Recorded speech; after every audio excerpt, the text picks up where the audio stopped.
Last week, nurse practitioner Diane Spiva and I talked about the role testosterone plays in women's health. It was a great interview, and today I want to go a little bit deeper into what affects our endocrine system, and which is our hormone health, right? And 3 practical ways to support the system so that you can start feeling better, start feeling rebalanced, and support your endocrine system. As you know, if you've been listening to this podcast for a while, this topic is something I'm currently going through. My hormones are off. I am in the trenches of it with you. And I'm excited to share with you ways to move through it and get to the other side. And we're going to be going through this together. Welcome to the Therapeutic Food Solutions podcast. I'm your host, Marian Mitchell. I'm an integrative nutrition health coach, therapeutic diet expert, and founder of The Road to Living Whole. There are many different diets out there. It's hard to know which one is right for you with your chronic illness and autoimmune disease. In this podcast, I'm going to share with you the foundational pieces every single therapeutic diet out there shares, and also how to use the best one for your particular diagnosis. If you've been looking for a meal planning partner, help navigating the complicated healthcare system, and want to feel better quickly, I'm your girl. Grab your kombucha and notebook. Let's dive in. You know what's funny about women's hormones especially? I mean, I'm not a guy, so I don't know. But when it comes to women, we feel off long before standard blood work will show an imbalance. Part of this is we usually don't know what they were when we felt great, right? Like, we're not testing our blood just to be like, hey, what are my hormones? Like, what's my reference range? We're not doing that, right? Another part is that the ranges that labs show are the average of all men and women, healthy or not, and not the ideal range, which is what, the range that healthy, non-diseased people have. And third is sometimes the standards are crap. Like, take testosterone, for example. The normal range for women is 0 to 4, but the ideal range is 2 to 4. Excuse me, 0 should not be normal. Come on. Why is that part of the normal range, right? That's crap. When I first started noticing I was losing muscle mass and gaining weight, I figured things were off, and this started happening months before I got blood work done. But I knew what I needed to do, and I started doing those things, which I've shared with you a little bit, in my adrenal fatigue episodes, but I'm going to share them more and again and differently later on, so hang with me. Before I dive into how to fix it, we need to talk about what symptoms we have when our hormones are not in balance, what things can throw them off balance, and then we'll talk about strategies to support our endocrine system and help it find balance again, because our body wants to be in homeostasis. It wants to be balanced. We just need to give it what it needs to be able to get there, right? So first, let's talk about how you might feel when your hormones are out of balance. Brain fog, an inability to concentrate, an inability to cope with stress, anxiety, constipation or diarrhea, PMS symptoms including moodiness, cramping, pain during ovulation, heavy periods, lots of clots, things like that. Headaches and migraines, acne, especially after, your early 20s, dry skin, poor sleep, including lots of waking throughout the night or insomnia, fatigue, weight gain, loss of muscle mass, weird hairs popping up in places they shouldn't be, and on our head, hair loss, thinning hair, or a change in texture. All of that are signs that our hormones are off balance, and they're kind of like, hey, I need your help, right? That's a lot. Like, something's changing, something's off. When you don't know what's causing it, we don't always know what to do about it either. So let's talk about potential causes that can throw your hormones off balance. So beyond the natural aging process, pregnancy, and breastfeeding, here are things within your control that can negatively impact your hormone balance. Birth control, stress, environmental toxins, including endocrine disruptors, light in the bedroom while sleeping, and lack of natural sunlight exposure during the day, poor diet, excessive caffeine consumption, alcohol consumption, and lack of or excessive exercise. It's a pretty good list, right? But I want to talk about how these things impact our hormones. I think it's really important because you can understand what does it. I like to know what it does, because if I know what it does, then it makes sense for me to do something to change it, right? So let's start with birth control. So often we are put on birth control to manage symptoms that should be handled in a different way. Sometimes we're on it to prevent pregnancy. Whatever the reason, when you add artificial estrogen and progesterone, you're going to throw things off balance. It is a myth that birth control is harmless. When we are taking birth control pills, we release more of a substance called thyroid hormone binding globulin. The initials are THBG, in case you needed to know that. This is what binds to our thyroid hormones. So what that means is there are less hormones for your body to function well. So you're going to notice a decrease in energy, your hair changing texture, your skin changing, and you're going to have a hard time losing weight. And so when you're having this combination of taking, oral contraceptives, birth control, there will be an increase in total T4, but a decrease in the percentage of free T4. So free T4 is the version of the thyroid hormone that is bioavailable for the body to utilize. The other thing that birth control does is it depletes nutrients needed for healthy thyroid function and thyroid production. Holy cow, right? If you are on birth control for any reason other than to prevent pregnancy, birth control is just masking symptoms and actually going to be making things a lot worse for you on the other side. So if this is you, it's time to get connected to an integrative or functional medicine doctor and get some real help for whatever symptoms caused you to be on birth control. And if you've never worked with an integrative or functional medicine doctor before, go ahead and listen to episode 15 to learn what that looks like and what you can expect. Next up, let's talk about stress. I talk about this topic a lot because it's a big deal. Along with food, managing stress is an absolute must, because if you have too much of it for too long, it's going to wreak havoc on your health, including your hormone health. It lowers progesterone and increases estrogen. It can deplete your testosterone. It can just throw everything off. And I talk about this extensively in episodes 17 and 26. Next up is poor sleep. Sleep is like a chicken or the egg question, right? So when we don't make getting enough adequate sleep a priority, it'll raise our cortisol, which can eventually lead to adrenal fatigue, which can then impact our hormones, right? But it can also make us more hungry, which can then raise insulin levels. And then we have that whole roller coaster going on. Also, when we sleep and we're in REM sleep, our body is able to clean up old, used up hormones and get those out and then produce healthy new hormones that our body needs to use. So if we're not getting enough sleep, our body cannot make adequate hormones because it happens mostly when we're asleep.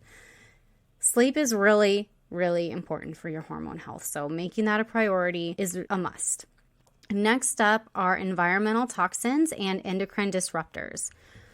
Endocrine disrupting chemicals are chemicals that affect the function of your endocrine system, right? Makes sense.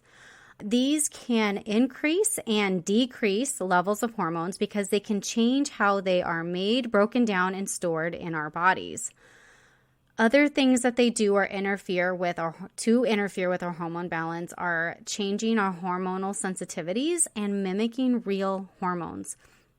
Lifestyle habits like diet and the products that we use at home and at work can lead to exposure to these endocrine disrupting chemicals. Cleaning products, pesticides, personal care products, antibacterial products like hand sanitizer, Food storage containers and wrappers, old cookware that's scratched up and leaching into our food, right? And even clothes can have these chemicals on them. And it's really hard to avoid them, but they're there. We need to know about them and then slowly over time make better choices. And I'll go into that a little bit later. Another thing that I want to talk about is the light in the bedroom while sleeping and the lack of sunlight during the day thing. So melatonin is the hormone that helps regulate our sleep and awake patterns, right? Light interferes with the production of this hormone. Exposure to light suppresses the secretion of it, and even dim light impacts it. Melatonin interacts with our female hormones. Research shows that melatonin actually helps regulate our menstrual cycles, which is crazy. Like, I actually had no idea. I was researching more for this episode and that came up. And I was like, I knew it impacted our hormones, but I didn't know how. Well, it directly impacts our menstrual cycles. What it does is it helps regulate estrogen. And it helps convert it into estradiol, which is the inactive form. When we have light in our bedrooms while we're sleeping, our eyelids are thin enough that our brain knows it's there. So we're never able to fully get into a REM sleep. But also, we're exposed to artificial light all day and rarely ever spend any time outside without sunglasses on, without sunscreen on, to let our brain know, like, now is the time to be awake. Like at most, if you're driving to work, a lot of us still work from home. Like that's the only time you're getting exposed to the sunlight. You drive to work, you go inside, and you drive home. For the most part, that is what we do. We might spend some time outside on the weekends and all of that, but once in a while is not going to do it. We need this exposure every day. So if you're not getting sunlight exposure during the day and then you live in the city, your windows are open, so light's pouring in, you're never able to fully get to sleep. And this is throwing everything off, including your hormones. Poor diet, my favorite topic. A poor diet contributes to hormone imbalance by raising insulin levels. It increases cortisol secretion, and it actually increases estrogen in our fat cells. So when you are eating large amounts of low nutrient carbohydrates, highly processed foods, lots of added sugar, lots of artificial sweeteners, fast food, all of that stuff, our body has to make extra insulin to try to keep our blood sugar stable, right? Well, if that happens too much, eventually we become insulin resistant and then we start becoming pre-diabetic and then type 2 diabetic. So diet directly impacts our hormones. Straight up, you can't get away from it. If your hormones are off, you're going to have to change the way that you eat. Now, exercise, either a lack of or over-exercising. There's too much or too little of anything is bad for you, right? Except for junk food. We can live without that. So on either side of the spectrum, whether it's under or over, it is detrimental to your hormone health. Under-exercising leads to excess estrogen, insulin resistance, and chronic inflammation. We actually know that an inactive lifestyle is just as or more deadly than smoking. But on the flip side, over-exercising also harms us as well. How does it do this? It stresses our adrenal glands. And that impacts our progesterone because both progesterone and cortisol share the same biochemical pathway and are made with the same precursor hormone. Anything that creates stress on the body, including excessive intense exercise, tells our adrenal glands to make stress hormones and prioritize our survival over pretty much everything, including reproduction. Well, when we are trying to protect ourselves and not reproduce, well, then our hormones are going to be off. So we really need to find that happy medium when it comes to exercise. We can't avoid it completely, but we're not going to overdo it either. Next up is caffeine. So if you are drinking more than 400 milligrams of caffeine, so that's 2 bangs or 4 cups of coffee, it is going to increase circulating estrogen in your body. It can increase it up to 70%. That's crazy. Excessive caffeine causes all kinds of issues, but this is a big one because estrogen dominance is very real and it has very real implications to our health. And this is an easy way to help your body out, right? All right. And then last but not least, alcohol consumption. Alcohol use in women affects the body's ability to regulate reproductive hormones.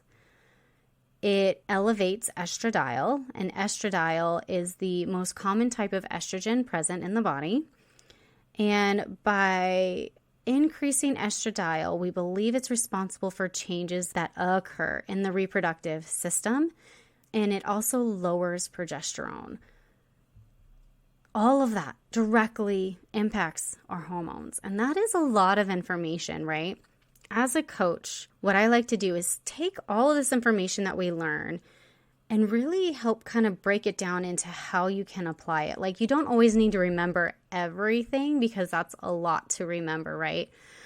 But it's okay, I have all this information. I know I need to make some changes. Where do I begin? How do I apply this knowledge to my life so that I can start feeling better? Well, let's get to that part. So here are 3 strategies to help rebalance your hormones naturally.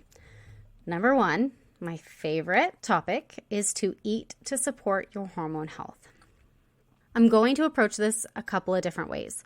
First, you need to clean up your diet. Limit highly processed and fast foods. Reduce your added sugar intake and avoid artificial sweeteners like the plague. If this right here, you're okay, I can't do any more than that because that feels so huge, Marian, then I recommend downloading my free guide because that's the best place to start because I'm going to help you get rid of those foods and give you a really solid, easy place to start. So if that's where you're at, then go ahead and download the free guide and just start there. To take it to the next level, you need to eat for your daily hormone cycles. Yes, our hormones cycle all throughout the days. They're high at one time, low at another, and they're supposed to be this way, and they're all in different spots all throughout the day. If you look at the graphs, there's lines all over the place. It's a wild roller coaster looking thing. First, did you know that your blood glucose levels are highest in the morning? Now, when you think about this, when do we always have our fasting blood work done? It's in the morning, right? The reason they do that, well, one of the reasons is to look at our fasting blood glucose levels. So if it's highest in the morning, that kind of gives us a window into what your A1C will be. So our glucose is highest in the morning. If you add a bunch of carbs as well, like sugary coffee, oatmeal, donuts, cereal, bagels, etc., you're going to spike your blood sugar even more. And you're setting yourself up for a blood sugar roller coaster all day long. After doing this for years, it's going to lead to insulin resistance, which is prediabetes, and type 2 diabetes, right? It can lead to this. That being said, you need carbohydrates with dinner for your hormones. Melatonin needs carbohydrates to be created. Melatonin, again, helps us sleep, helps with our reproductive system, but also none of our hormones work in isolation. Melatonin production is going to be directly tied to all your other hormones too. And then remember that hormones are created at night while we're sleeping, and those need carbohydrates too. They don't need as much as you think, but they still need carbohydrates. So eating your carbs at night is the best way to go. Now, here's where personal trainers and I really butt heads because, the classic weight loss diet strategy is to give you carbs in the morning because you've been fasting all night, right? And then no carbs for dinner. As a coach, I know, and because I've seen it for 10 years, you guys, that when people eat this way, they end up finding themselves in a closet binge eating chocolate, and they have no idea where the chocolate came from or how they got in a closet. Their brain literally shuts off and looks for sugar because it's hey, I need to do my job. And if you're not going to give it to me, I'm going to make you give it to me. And I remember the first time I heard this, I was like, wow, that's really interesting. And then over the years, I hear it over and over and over again. And this is why, right? So if you're dealing with, or you're feeling like, oh my gosh, I have no self-control, I just crave sugar at night, it could be because you're eating the opposite of what your hormones, your body needs to be able to function properly. Instead, it's better to have fat, fiber, and protein for breakfast, and then include carbs like a gluten-free grain, starchy vegetables like potatoes, or fruit, something like that with dinner. Or if you're just going to do like protein and vegetables and have a dessert, like a healthy dessert, you can totally do that too. In addition to this, you need to reduce your alcohol intake to less than 1 drink per week. And limit your caffeine consumption to, I would say, less than 3 8-ounce cups of coffee per day. I'm a coffee lover. I'm not telling you to quit. I love my 1 cup a day. It's very yummy. It makes me happy. I get it, but you do need to limit your caffeine intake. And if you're like live somewhere where it's cold, I remember when I lived in San Francisco for a while and it was just so cold. I wanted coffee all day long just because it was warm. If this is you, have your 1 cup in the morning and then maybe switch to tea or something to kind of help you kind of fill that void, right? You never want to take something away and not replace it. Otherwise, you're just going to go back and overdo it later. I know this sounds like a lot. I mean, it is. It's like a lot of moving pieces, right? And it's contrary to a lot of the common diet theory that we've been told over the years. In my coaching program, the Therapeutic Food Framework, I teach you how to do all of this. I give you the how to the what. So we know what we need to do, but this is how we do it. If you want to learn more about that, go ahead and go to the show notes and click on Discovery Call. It's completely free. You and I will get to talk about what's going on. We can talk about what your struggles are, and I can share with you more about the framework, how my coaching works, and how I can help you overcome the challenges that you're dealing with so that you can experience lifelong health easily. Like, it's not just what do I need to do right now, but what do I do for life? Because that's where it's at, right? I also encourage you to join the Facebook community. In there, I go live while I'm cooking. I share with you my favorite grocery store finds. I give impromptu and scheduled workshops. I share recipes and answer questions and so much more. It really takes the podcast to a much deeper level. So if that's something you're interested in, I would love to see you in there. Please join and say hi. Number 2, reduce your exposure to environmental toxins and endocrine disrupting chemicals. Like, this is just pure strategy here, guys. Number 1, open your windows daily. Even if it's just for 30 minutes, indoor air is up to 5 times more polluted than outdoor air thanks to chemicals in flooring and paint and furniture and cleaning products. So opening your windows daily is a simple and free way to reduce your exposure to chemicals every single day. Another way is to dust regularly. For some reason, mold, phthalates, and other environmental toxins love to bind to dust. So be sure to dust regularly and change out your air filters monthly. Swap out your cleaning products for less toxic ones. Now, there's a lot of confusion out there. A company says that it's earth friendly or whatever, but sometimes they're actually not. So the Environmental Working Group, it's called the EWG, has a great database that ranks all these products. So you can kind of do some research, and it's actually kind of a rabbit hole to go down, but it's really fun. And once you find your products, it's great. So you can do that. I, for everyday cleaning, just use white vinegar and distilled water. And it does great for just countertop cleaning and stuff like that. It's my favorite one to use. Replace your body care products with less toxic ones as you run out. So you don't have to throw out everything and spend $500 on all new products. First of all, you don't even know if you're going to like them. And second of all, that's just really expensive, and most of us can't afford to do that.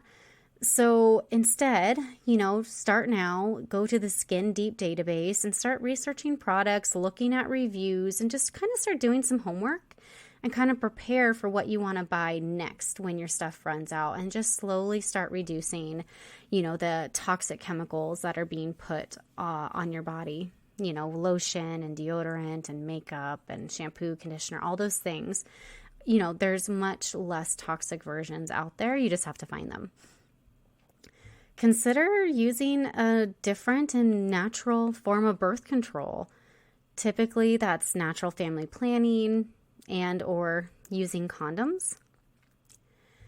And then switch your plastic food storage containers for glass ones. Those are some really easy ways to reduce your exposure to chemicals. We're not going to be able to avoid exposure to everything, but we can dramatically reduce it, and that will have a huge impact on your hormone health. And if you're looking for a few more ideas, I did talk about detoxing in episode 36. So there's a little bit more on this topic in there if you want to keep digging. And the third strategy is learning tools to manage stress. Stress seriously impacts our hormones, lowers progesterone, lowers testosterone, raises estrogen. There are two simple ways to mitigate stress. Number one is to walk outside. Walking outside will benefit you in several ways. First, we need 30 minutes of physical activity per day, and walking is actually one of the best ways to get it. When you walk outside, you're exposed to sunlight, right? So being exposed to sunlight means we're going to help regulate melatonin. And as we know, melatonin directly impacts our hormones. The other thing walking does, especially if we, for example, we take a 15-minute walk after lunch and a 15-minute walk after dinner, is it lowers the glucose spike that happens naturally after we eat. So by reducing that glucose spike, we're actually helping to regulate our glucose cycles to keep them more steady, much less of a roller coaster and more of just kind of a gentle wave, which is what we want. So it helps keep our blood sugar in check, which positively impacts our hormones. Walking is powerful. Another simple way to mitigate the effects of stress is to do something called box breathing. What you do is you breathe in for 4 and you hold that for 4. Then you exhale for 4 and you hold that for 4. So you're holding your air full of lungs and you're holding your lungs empty of air, right? And you do this 4 times. This works by massaging the vagal nerve, soothing the nervous system, lowering cortisol, and distracting your mind from the stressors. And you can do this anytime, and you can do this multiple times per day. Anytime you start feeling overwhelmed and stressed out, you can do this, and it's going to help mitigate the effects. We can't avoid stress completely always, but there are things we can do to help the body respond to it in a healthy way. A third effective way to mitigate stress and help your hormones rebalance is to make sleep a priority. I'm not going to dive into this because I just did an episode on it 2 weeks ago in episode 54. So if sleep is something you go, that's me, I need to work on that, go ahead and listen to episode 54 when you finish up with this episode. And if you're looking for more stress management strategies or you want to understand more about how stress impacts your health, go ahead and listen to episode 46. It's a great one, and I go really in depth more into stress management and different ways to mitigate the effects of stress. And those are the 3 strategies to help your hormones rebalance naturally. Number 1, again, is to eat to support your hormones. Number 2 is to reduce your exposure to environmental toxins and to endocrine disrupting chemicals. And number 3 is learning how to manage your stress effectively. Thank you so much for joining me. I hope that you find this helpful. And again, if you're just like, Marian, I need some support, I'm not quite sure where to go from here, you can download the guide for eating. You can schedule a free call where we'll get to meet, and I would love to see you face to face over Zoom. And, I can share with you ways that I can help. And then, of course, you can always reach out via email, and you can check me out over on my website, www.roadtolivingwhole.com. Thank you so much for hanging out with me today. If you found this episode helpful, would you do me a favor and help others find it by leaving a review, sharing a screenshot on social media, or sharing the link with a friend? By you sharing what you've learned, others are able to find this podcast and join our community. Be sure to check out my website, www.roadtolivingwhole.com, for over 160 delicious recipes, a variety of meal plans, and a blog packed full of even more healthy living tips. If you'd like to learn more about how to work with me as your coach, you can schedule a free consult through www.roadtolivingwhole.com/health-coaching/. Until next time, friend. Bye.